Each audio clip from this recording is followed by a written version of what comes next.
I was in the United States Navy for 6 years, 8 months, 29 days, but who was counting? So how old were you when you joined? 25. I was a little older, I think, than most typical recruits. I was actually working construction here in Chicago, and on September 11th, I was up on a rooftop in Skokie, September 11th, 2001, and I noticed there was a weird sound. The normal sort of sound of jet traffic that you have over Skokie and the north side of Chicago was completely gone. And I heard this really weird noise, and I looked up, and there was an F-16 in the sky over Skokie. Well, this isn't right.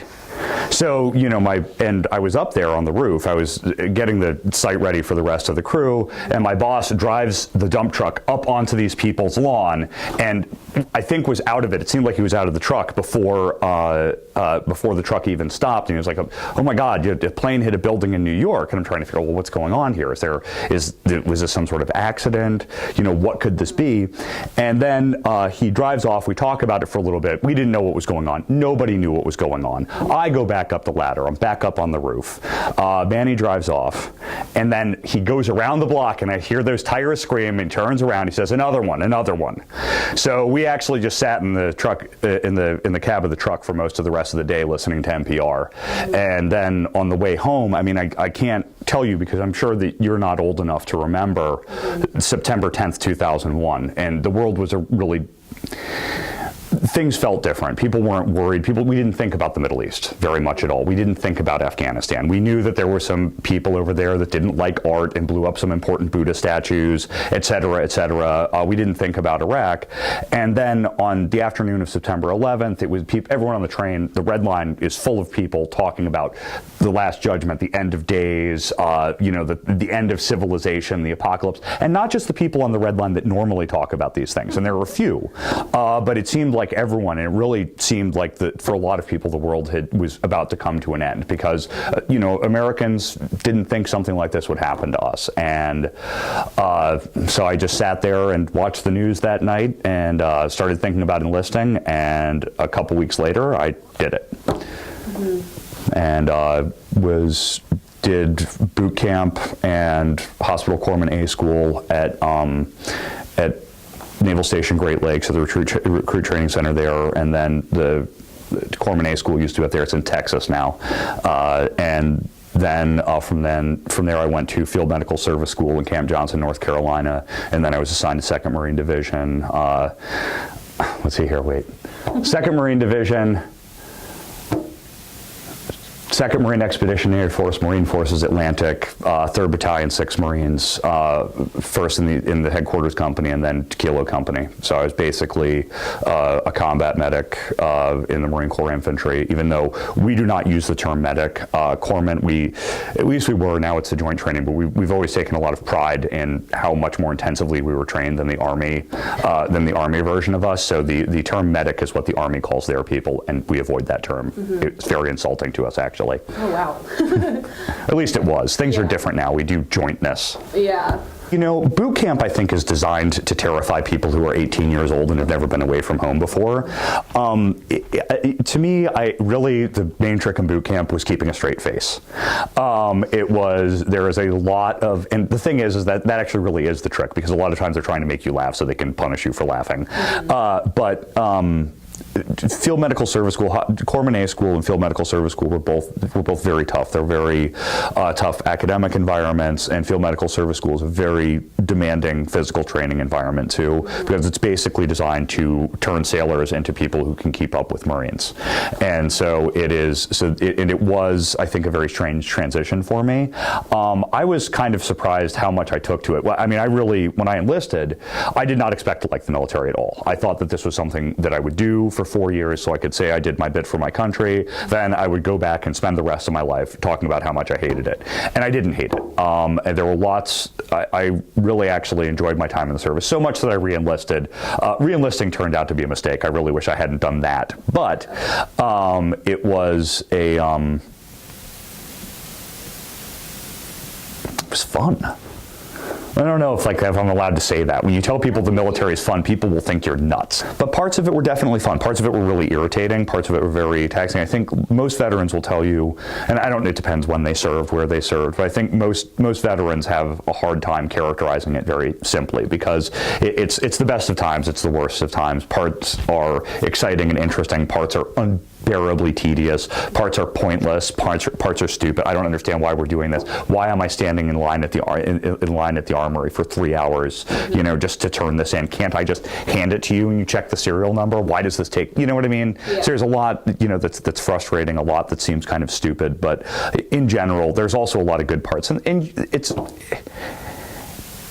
kind of a fun social environment too. I'm still friends with a lot of the guys I was in the service with, and I'm very close with a lot of those guys still.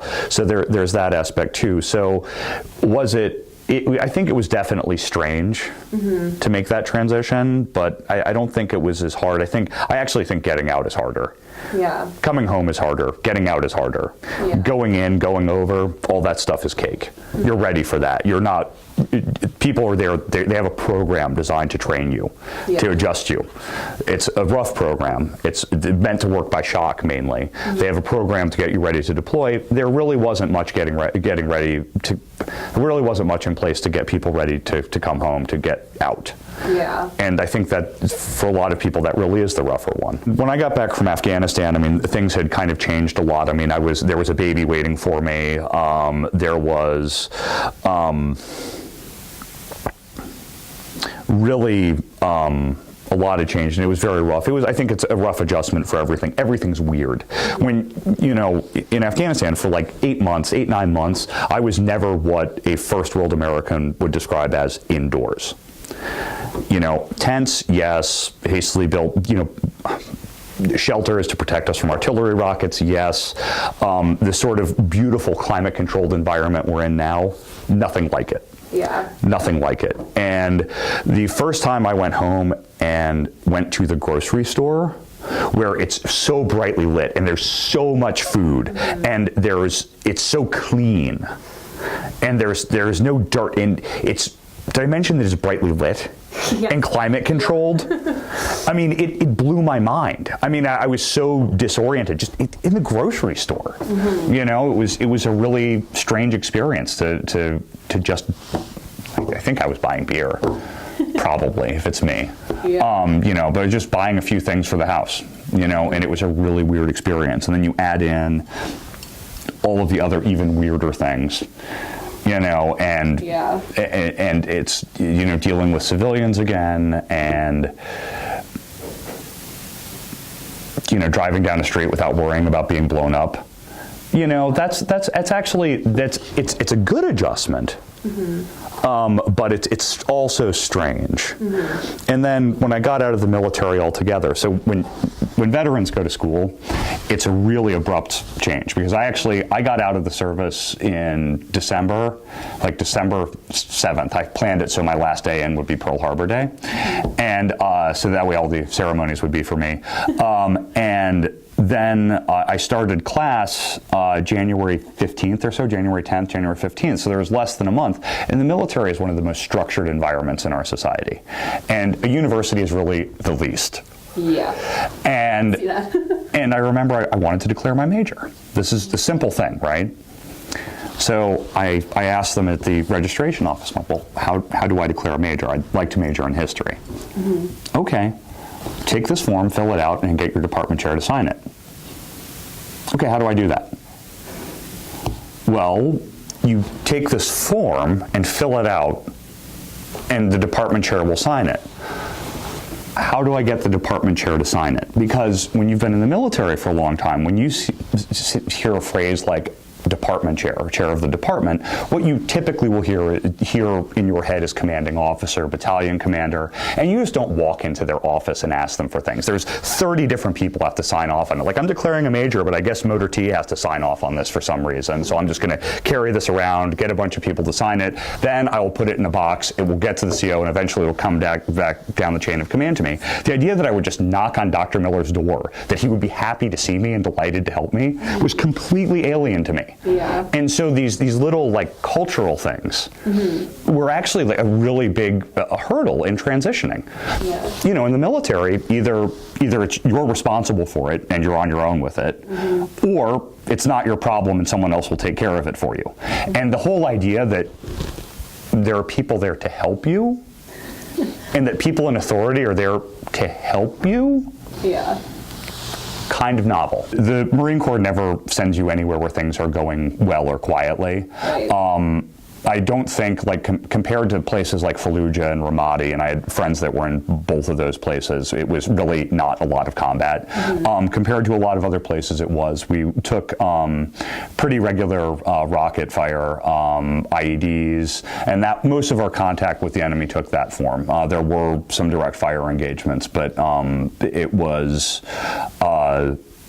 mostly IEDs, rockets, sometimes direct fire. We got so accustomed to rockets that we stopped worrying about them. I mean, we just stopped reacting to them altogether because they were usually very inaccurate. And then one time they were very accurate, and so we stopped being complacent about them. And then, we readjusted because they're difficult to aim accurately, so they require special training. So groups like the Taliban and Al-Qaeda, Hezb Islamiyah Gulbuddin, they have specialists that travel around and teach people how to use these rockets. Normally it's like a farmer that they just paid a couple bucks, like aim this that way, set this timer, run off, whatever. And so we had gotten so blasé about them that we were surprised when they blew up our showers, which was really disappointing for me because I like to be clean as much as I can, even though the showers were usually cold and not very pleasant.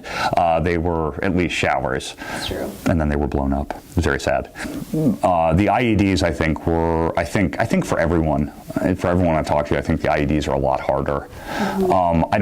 Most guys that I know, like, are not bothered by firefights. It's almost kind of a relief because you get to shoot back. You can do something. But the IEDs, because they're not random at all, but because they seem so random, because they're usually hard to predict, those are usually, I think, harder on people mentally. Okay. Has there been anything that kind of you took with you, like a couple things that you see yourself kind of doing that you learned in the military? Yeah, I mean, I think it changes a lot, and it's hard to say what changes. I mean, some of it is obviously some of the weirdness of readjustment. Like, I remember once I was driving home, there was a fast food bag that someone had discarded in the middle of the street.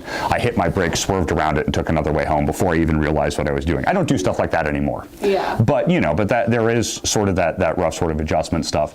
I think in the long run, I think I'm more motivated for the experience. I think I'm really grateful for simple things like indoor plumbing and climate control, and that's actually my plan, is to spend the rest of my life inside as much as I can. I like food a lot. I don't take that for granted. I really get excited about food. But one thing that it does that I think, and this happens to a lot of people, because after I got out, I finished my undergraduate at Northeastern Illinois University, and then I worked there as sort of a counselor to help other veterans adjust to higher education, and while I started grad school over here. And one thing that's a pretty common problem is, especially in infantry units, combat arms, and any of that, first of all, it's an all-male environment, so you kind of you become, I think, less comfortable, at least initially, being around women. You're not sure how to act with them. Yeah. But the other thing is that the humor there is extremely coarse. There's a lot of very morbid gallows humor. There is a lot of humor that is just wildly inappropriate for any other context other than, I mean, it's inappropriate there. I guess it's inappropriate anywhere, but it's not something you want to take with you anywhere else. And of course you have to have it there, otherwise people will think you're weird. Yeah. Right? So, you got to fit in. And when I was checking out a 2nd Marine Division, I was getting ready to go to a shore duty, which basically I sat in, never mind about that. But when I was checking out a 2nd Marine Division, the Command Master Chief sat me down. He was like, listen, Petty Officer Sawicki, wherever you go after this, whatever you do, for the next 6 months, don't talk. I was like, excuse me, Master Chief? He says, just keep your mouth shut. Don't talk. Whatever you say is going to get you in trouble. Just be quiet. watch how normal people act, do what they do, and you'll be fine. You leave here and you talk, and you know, it's true, because I mean, I think he started giving the speech because a guy I was at 3rd Battalion 6th Marines with transferred to a naval hospital, and he was up on charges in less than 2 weeks. He was there for less than 2 weeks, and he was on charges for basically, I don't know the details, but for some sort of wildly inappropriate comments that he made that probably wouldn't have even raised an eyebrow at the battalion. But you know, but it's a different environment. Being careful about what I say and how I say it, and not regressing, that's, I think, a big adjustment for everyone. I'd say the time I fell out of a helicopter was pretty vivid. There was a school in Asadabad that 2 rival Afghan factions had a firefight outside, and because both groups involved were friendly, neither of them, it's what we called green on green. You know, we're blue, bad guys are red, and everyone else is green. And so basically all we did was we stayed on our little support site, and we couldn't intervene or do anything, and we heard the gunfire, and they kept bringing the kids and the teachers into us to take care of. That's a pretty vivid, pretty bad day. There was a school bombing. There were good times too. I mean, actually, like, you know, I remember very distinctly, I'm thinking about this actually today, when my son was born a little over halfway into the deployment. He was actually born on September 11th. And we were there until December. And I remember when his mom was in the hospital, we had one satellite phone. Like, you hear a lot today about, like, well, you know, the troops have like these nice internet cafes and there are enough phone lines, and that's true on the big bases. Salerno, I guess Kandahar, even though I was never there, obviously Kabul would be like that. So we had one satellite phone that sometimes worked, and you would wait for hours for your turn, and you would wait in line. And if we had to man the walls, if we got rocketed, if there was an attack, if we had to send out a quick response force, if we had to do any of that stuff, then the line got all scrambled and you back to 0. And then you were allowed, I think, 10 minutes on the phone.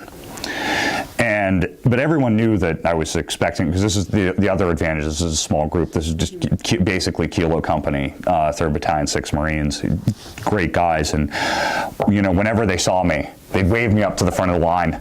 And I remember once I was just on the phone. I was on the phone with my brother, just BSing, and it was the middle of the night. No one was around, and I was on way over time. And I realized there were people waiting. I felt terrible, but they let me. They always took care of me. Always let me up to the front of the line. I tried not to abuse it, but and then the Red Sox won the World Series. How about that? So yeah, and I remember being there when Billy was born. I actually got to be on the phone shortly with his mother shortly after he was born, and I remember she had sent me a box of cigars. And I remember just handing out cigars all over the place, and we all just hung around to smoke cigars, and it was great. And it was actually very well timed because we had just finished a major operation. We were preparing to do another one, and Billy decided to be born in the week where we were resting up between those 2 operations. So it was, which was I think pretty good for his part. And actually, that World Series was really pretty special too, because we had one tiny television that someone figured out how to hook up to the satellite. Wow. I'm pretty sure it wasn't supposed to be, but I don't know for sure. Maybe it was. Maybe this was something. So we had one little TV, and the games were on in the middle of the night over there. And so we had a list of people who wanted to watch, and someone had basically their job was to go through the list, find them, and kick them awake. And we would sit there, and the cooks would wake up, and they'd set out some snacks for us, and we just sat there and watched baseball like it was normal. It was a little 13-inch TV. There were like 40 guys crowded around this little tiny TV, but it was bigger than 13 inches. I don't know, but it wasn't that big, especially by today's standards. So we watched that World Series together. We watched the American League Championship Series and the World Series, and that was really pretty cool. That was a good time too. Now you're a veteran. So I guess I kind of want to know, what that means to you First of all, it means I got to go to college, and didn't really have to pay very much for it. And so I finished my undergrad and my master's, and I actually think that the GI Bill, especially the new GI Bill, the Chapter 33, the post 9/11 GI Bill they call it, is fantastic. And I wouldn't have been able to have done it without that. But I think that in a lot of ways, I think I got a lot out of my service. First of all, I think I appreciate people more. I think that one of the things that the military does is that it exposes you to a bunch of people from everywhere. So Americans from every part of the country.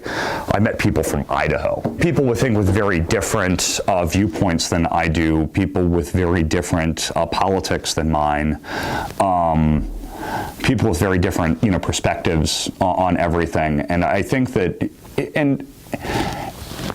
despite all those differences, we there had, a real bond. We really respected each other and really cared about each other, even though I'm not allowed to say it. If any of the guys hear me say it, I'll deny it. You put those words in my mouth. And that's, I think, why I think it's tough for a lot of veterans and a lot of people who've been in the military to kind of understand civilian politics. It's kind of hard for us to understand why people can't compromise, why they can't be more respectful. Of course, after a few years, we're just as partisan as everyone else. But, I remember right when you get out, there's sort of this gentle contempt, are you silly civilians? You think these differences are so important, but really, we need to get together and do what's right for the whole country. Of course, what's right for the whole country, the dispute over that is the essence of all politics. And once you realize that, but I think almost everyone gets out with almost everyone in the military has this sort of naive sense. Yeah.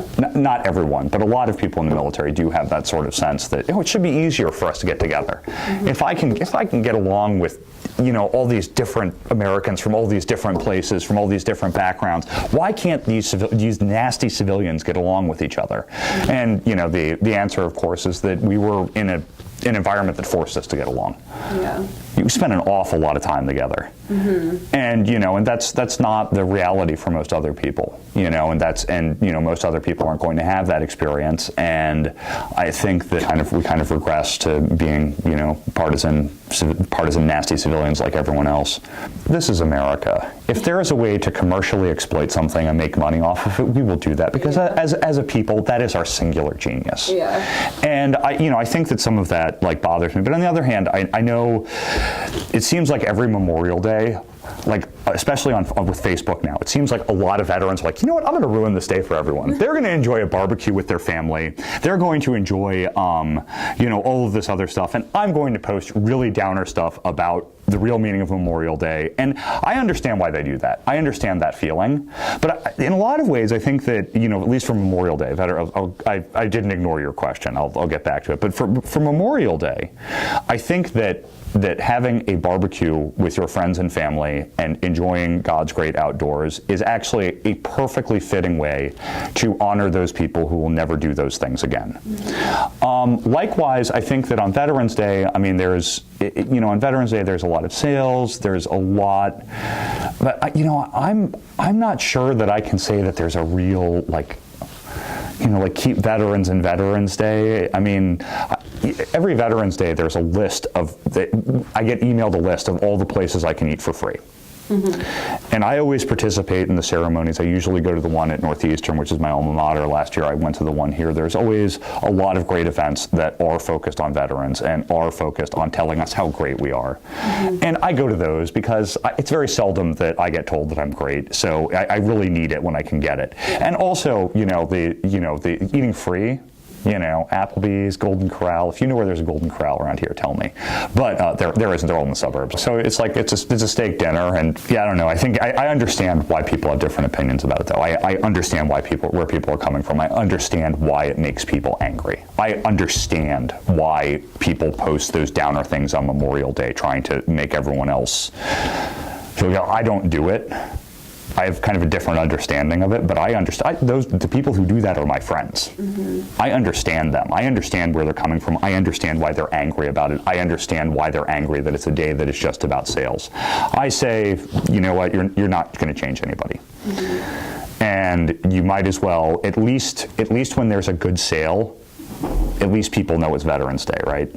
That was in in Gardez, Afghanistan. That was actually kind of an opportunistic assassination. Oh, I was there when they tried to assassinate President Karzai. I was on the quick reaction force for that. So that happened in Gardez. So that's when I was down there.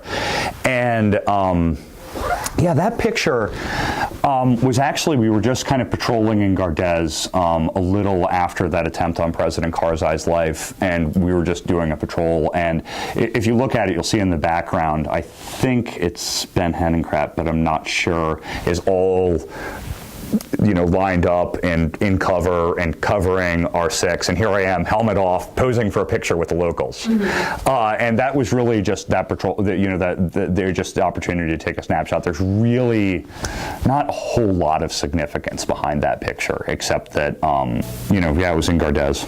There's one of our sign for Camp Thacker McClenny which was our camp outside Gardez, and that was named after two of our guys that were killed in an ambush, Daniel McClenny and Justin Thacker, who were both really top-notch guys. And actually, my younger son is actually named after Dan McClenny. So that to me is, I think, that's a very meaningful one. There's also the one of me seeing Billy for the first time. I was deployed when he was born.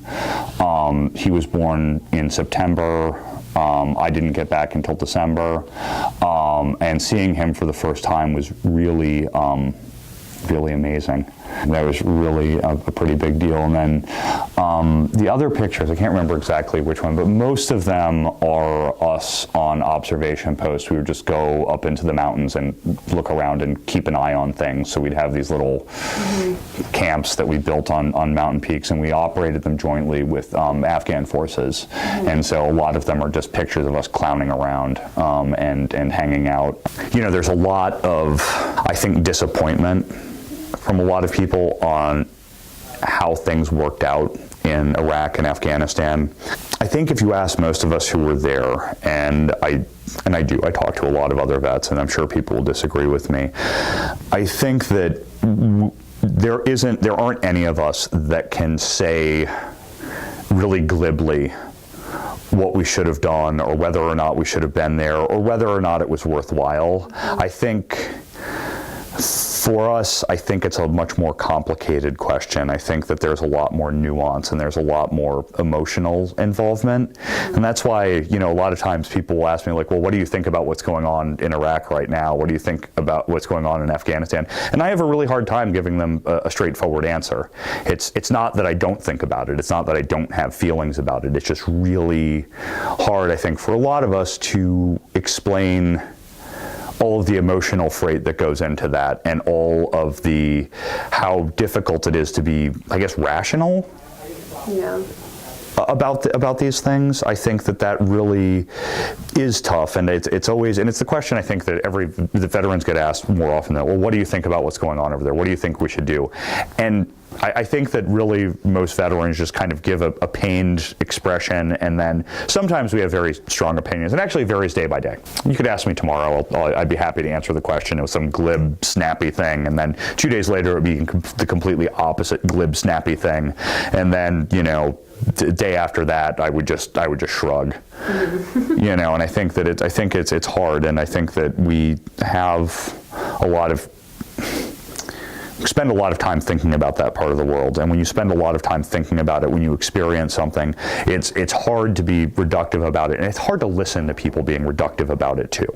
It's hard to listen to, I think, what is, in most cases, at least televised. In print, a lot of people say a lot of smart things. But whenever I see people on television talking about Afghanistan, I pretty much want to smack both of them. Because it's so simplistic, so reductive, and I think usually misses the point. Both of them are talking past each other and has nothing to do with reality.